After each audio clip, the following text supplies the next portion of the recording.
Hello, my name is Anita. I have a degree in journalism, and today I want to speak about very simple steps how we can check information in social media.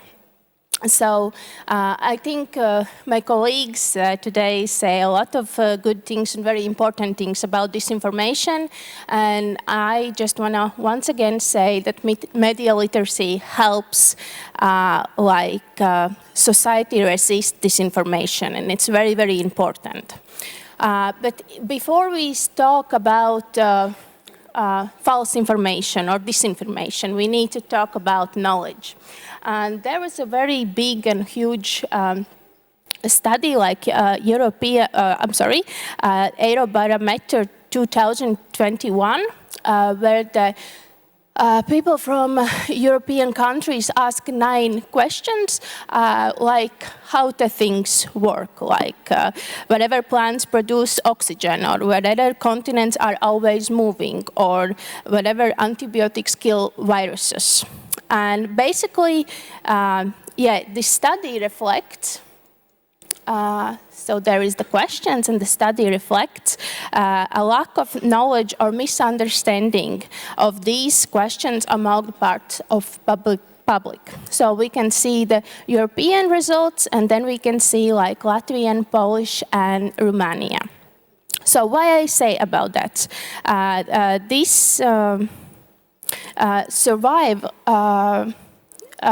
Get in conclusion about that we need, so the survey shows that we need to keep working to improve scientific knowledge and fight disinformation. So before, you see a lot of what is disinformation, but I just want to say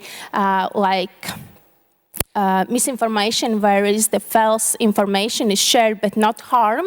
And it means disinformation is when the false information is knowingly shared to cause harm. And conspiracy myths is believed that event or situation is a result of secret plan made by powerful people. And infodemic is situation in which a lot of false information is being spread in a way that is harmful. So, why I say this? Because conspiracy myths and misinformation spread easily on social media through video, because they're very emotionally powerful. They seem authentic, because if people see the video or see the pictures, they say, oh, it's evidence. They are boosted by algorithms, because a lot of times misinformation and conspiracy myths are very interesting, very emotional, very engaging. So, and they are easy to make. It's not something very difficult to make some conspiracy myths. And the problem is that people often lacking critical thinking skills. The problem is that conspiracy myths offer simple answers to complex questions. And there is a lot of points about what kind of information youngsters use in social media. And before we hear about that youngsters use social media like a main source for the news. And it's very interesting that there is a correlation between if youngsters use a lot of social media, then it's a bigger possibility they believe conspiracy myths. And that's very interesting, yes. So, and I would like to show you about the way how conspiracy myths can be classified. And this is from, this is from Abby Richards, and she made conspiracy chart 2021, I'm sorry. So, this is very interesting because she make all these myths like in categories. And the first 3 categories is that there is a speculation about one event or one people. Like the first category is there is a lot of information where the things that actually happened. Like there was very big speculation about Britney Spears, and actually there was a movement like Free Britney, but so we see that there was a in November 2021, the court lifted the guardianship, giving Britney back her control to her life. So that was very, very interesting. And this is like a first step and first category in this chart. So second one is like, we don't live the reality, but we have questions. And there is a lot of things where people think and speculate about the celebrity deaths and stuff like that.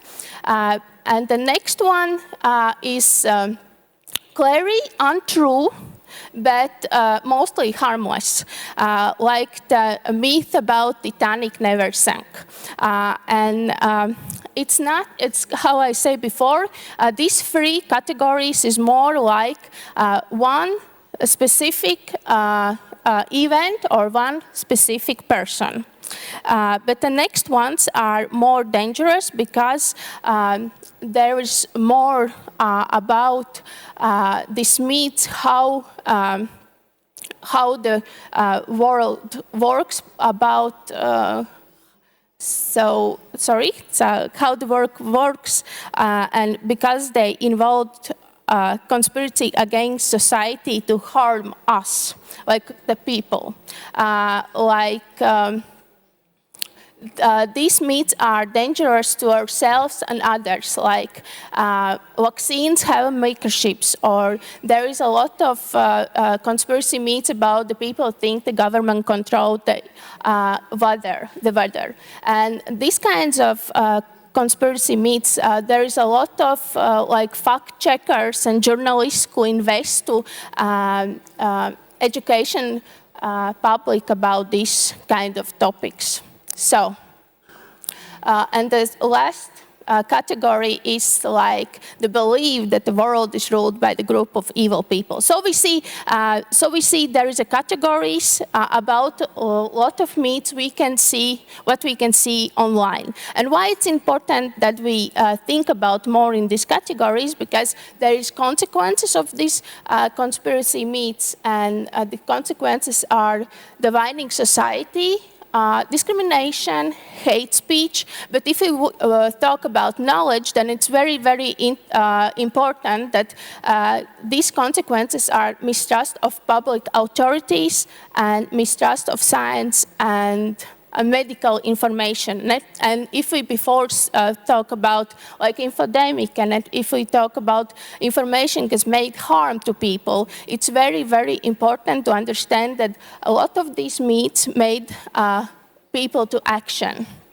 So the question is, what kind of thinking methods and what kind of like tools we can use to verify information. I wanna before I ask about this video, I want to say this is very, very interesting. Then a lot of times when we see a lot of conspiracy myths in online, they are very often in very big conflict. Like one of them say Titanic never sank, and that the others say we have a footage how it's happened in real life. That's why I want to show you this video, and after that I want to watch what was important to understand in this video. Yes, please, please.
So I think it's enough.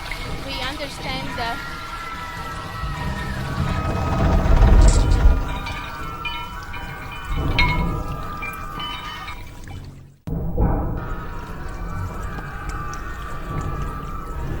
stop the video. Yes.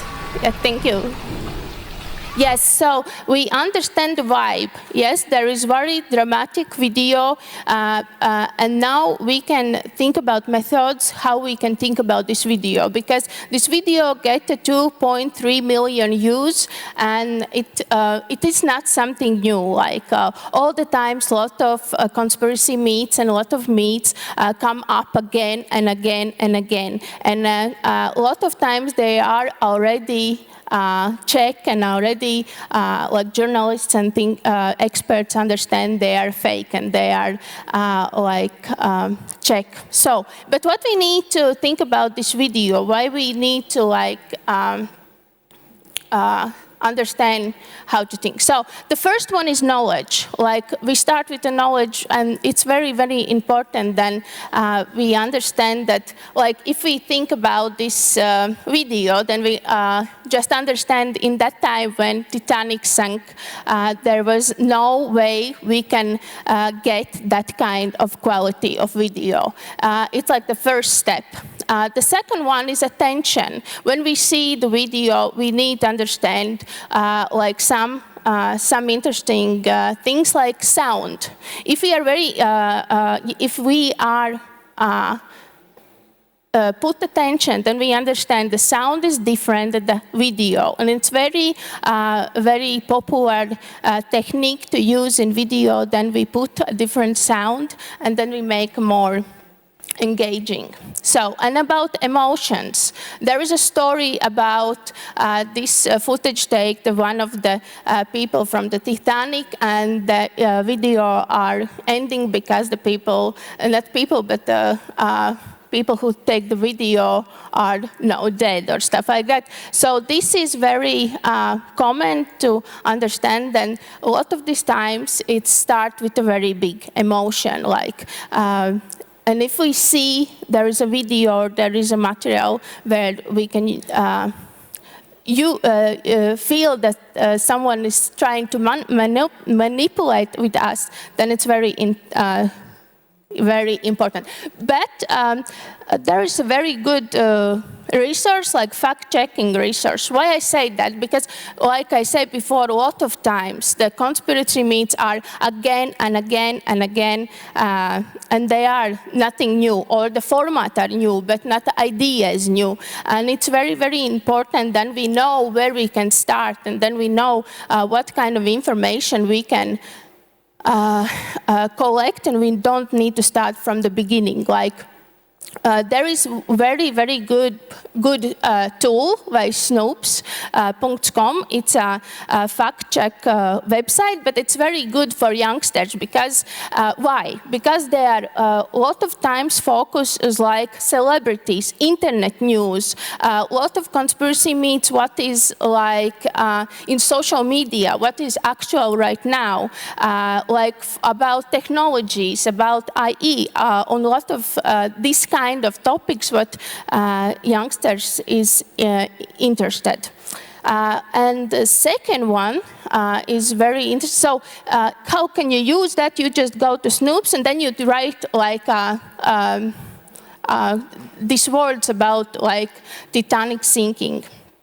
So yes, there, how can like how I said before, there is a lot of times when one conspiracy myth say the one thing, the others say the quite opposite. Yes, we can check this one too. And there is one more very good tool, like Google Fact Check Tools. It's like the place where all the resources where the fact checkers are check some of the topics or some of the myths or some of the fake news.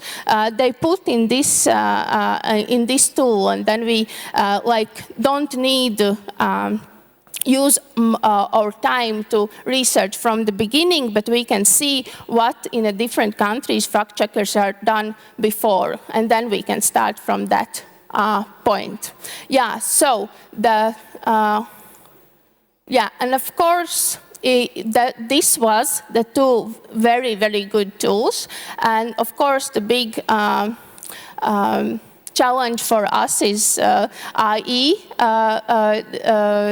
materials in the social media, and this is like the one popular who get very much of the news, like The Simpsons predicted the Baltimore Bridge collapse, and it's very popular myth that Simpsons predict future, and they check these two and they understand that these images is from IE, and if we check very closely, then we see that they are different from like a real live cartoons and the way how the Liz and how the Homer looks and how the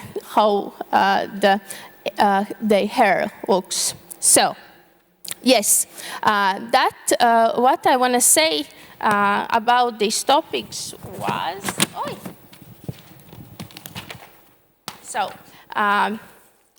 It's very, very important that we use like investing journalism and fact-checker tools, because we need to understand and need to use complicated information, and we need to like ask the questions and reach the answers, but we need to understand how to work with that kind of information. And yes, that's it all for me. I hope you get some new information, and yes, that's all.